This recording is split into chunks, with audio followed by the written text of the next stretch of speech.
Canada is often remembered for its friendliness, hospitality, beautiful nature, high quality of life, and stable economy. However, now a harsh reality is unfolding. Millions of people in this country can no longer afford a basic living.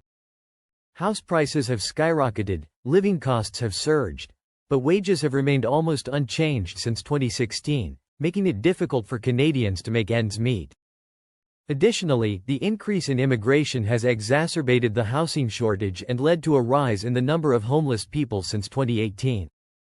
So, what are the real reasons that have led Canada to this situation? Let's explore and understand the factors affecting the economy of a developed country like Canada. When thinking of a developed country like Canada, you would envision a modern society where people can enjoy a high quality of life, a stable economy, and good public services, right?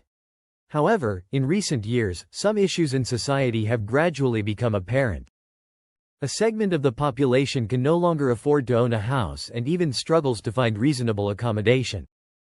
Real estate prices in Canada have surged, with significant changes in major cities like Vancouver and Toronto. According to the Canadian Real Estate Association, CRE, in 2021, the average house price increased by 20% compared to the previous year, reaching an average of nearly $600,000. In major cities, the increase can reach 30 to 40% in recent years. So, what is happening with the housing market in this country? One of the main factors is the change in interest rates by the Bank of Canada.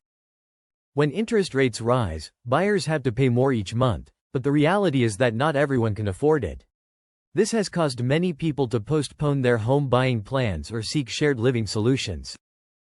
In addition, the shortage of new housing supply is also an important factor. Although the government has implemented measures to build affordable housing, the rate of new housing supply still does not meet demand due to challenges like rising construction costs and a lack of development land. Additionally, investment from foreign investors also contributes significantly to this price increase. A recent survey shows that more than 10% of real estate transactions in Vancouver are conducted by foreign investors, creating a housing shortage for local residents. The purchase of real estate in Canada by international investors, especially in major cities, has increased demand and pushed housing prices to levels that are difficult for local residents to reach. The impact of rising house prices is not limited to dry numbers. For millions of Canadians, the inability to own a home is not a simple issue. They face difficulties in finding suitable housing, which forces them to live in suburban areas far from the city center, where the cost of living is lower, but they have to deal with long, expensive commutes. A resident living in Toronto shared, "My family and I have been living in a small apartment for the past 3 years. Even though we have saved a lot, buying a house is impossible. We have to commute about 1 hour every day to get to work, and the travel costs are also increasing. Life has become harder than ever." The rising prices of houses and rent, while wages have not changed much, have caused many residents to struggle in finding stable housing. Many people are reluctantly becoming homeless because they cannot afford to rent a house. According to forecasts, if there are no major changes, the number of homeless people in Canada could significantly increase in the coming years. The streets and shelters are both full, and tent cities have become a common sight in major Canadian cities. Vancouver and Toronto have witnessed an increase in the number of homeless people in recent years. Data from the Canadian homelessness organization, Homeless Hub, shows that the number of homeless people in Vancouver has increased by 20% from 2018 to 2023. This becomes even more difficult when winter in Canada can be very cold, with temperatures dropping below freezing for many months, posing additional challenges for those without stable housing. This situation, along with the issue of poverty, creates many challenges for the community and the government. Meanwhile, the housing support policies of the Canadian government have somewhat improved the homelessness situation, but they are still not enough to fully address the current difficulties. The government has implemented measures such as home purchase loan assistance for first-time buyers, but these policies have not yet been able to meet the needs of the people. Moreover, tax measures on real estate also need to be strengthened to control speculation and reduce pressure on the housing market. However, not everything is a challenge. Community groups and nonprofit organizations are striving to build affordable housing models and support low-income families. This shows that despite the many difficulties, Canada can still find sustainable solutions to improve the housing situation in the future. What do you think about house prices and rental prices in Canada? Are you facing similar difficulties? Please share with us by leaving a comment below. Don't forget to like the video and subscribe to the channel to follow more topics. Thank you. Now, let's continue. In a wealthy country like Canada, where every citizen is expected to have a stable and comfortable life, people are now facing challenges with the rising cost of living. A survey from the bankruptcy management company MNP Lee shows that in July 2023, 52% of Canadians were just $200 away from financial bankruptcy, an increase of 46% in just 3 months. It is noteworthy that 35% of Canadian households, despite working very hard, still struggle to pay their monthly bills. We couldn't pay for rent, and while paying for rent, we couldn't pay for anything else. The most essential items for people have all increased in price. Only food prices have increased by about 10%, a concerning increase. The cost of utilities is no exception, adding more difficulties for lower middle-income families.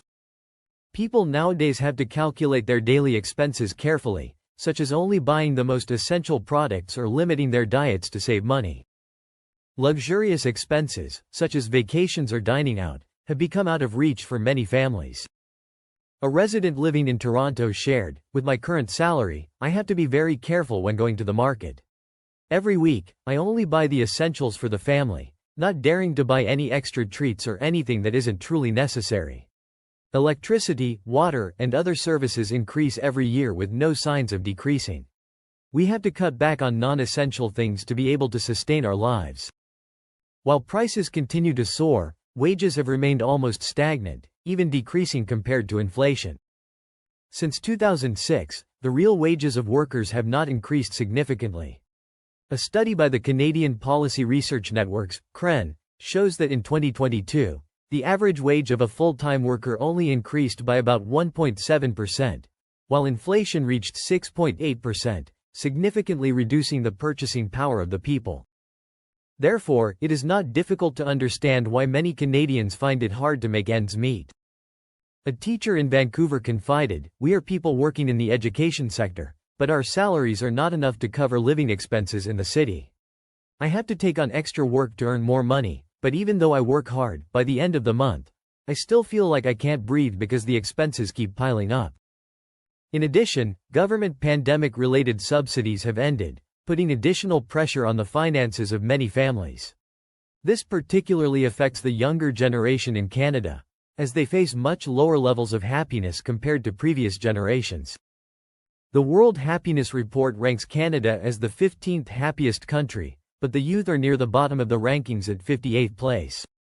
When income is insufficient to meet basic needs, many families are forced to borrow money to sustain their lives.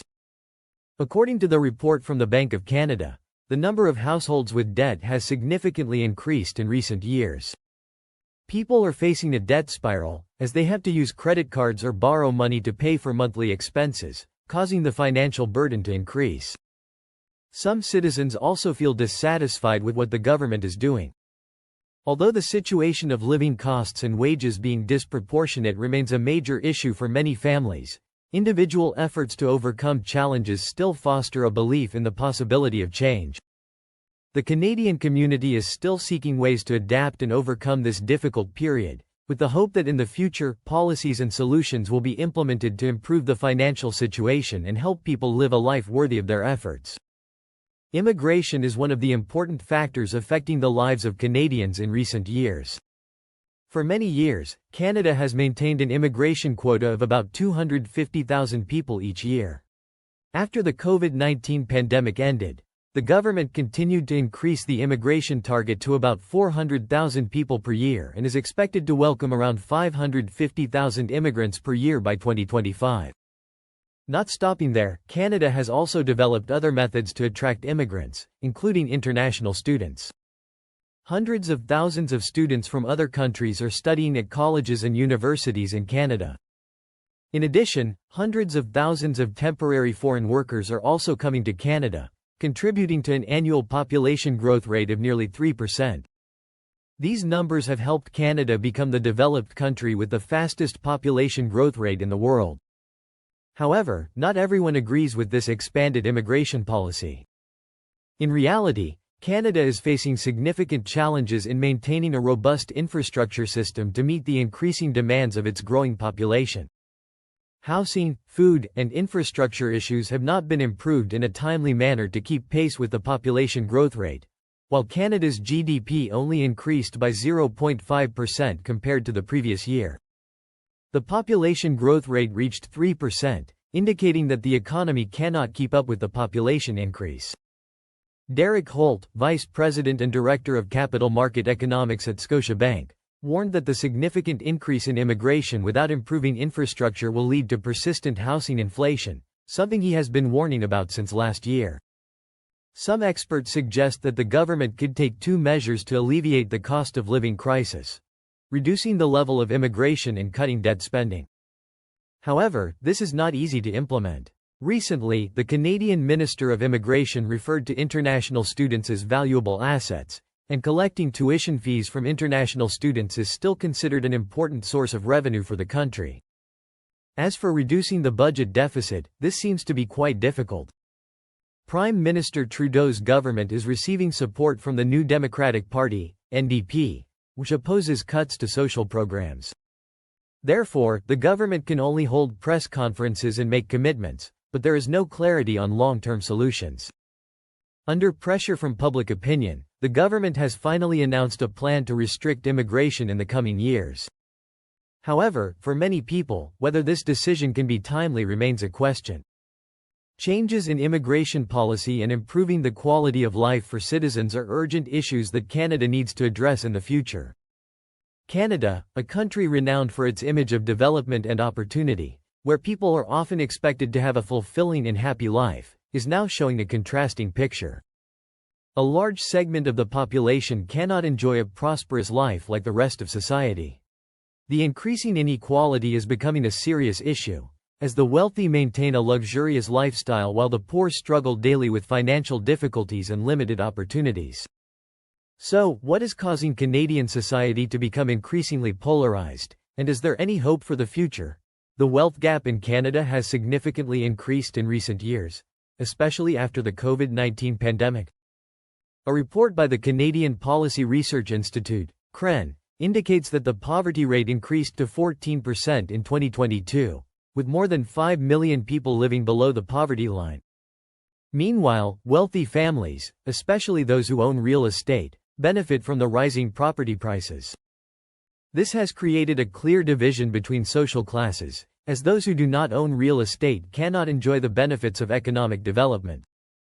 Uneven distribution of resources is one of the main causes of this injustice.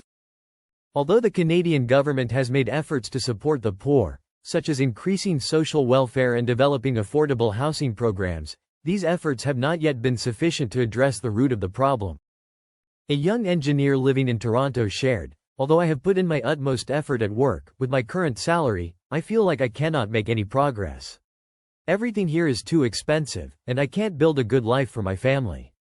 Therefore, I decided to seek opportunities in the US, where the cost of living is more reasonable." Now, what do you think about Canada's current situation and its future prospects? Let me know your thoughts below.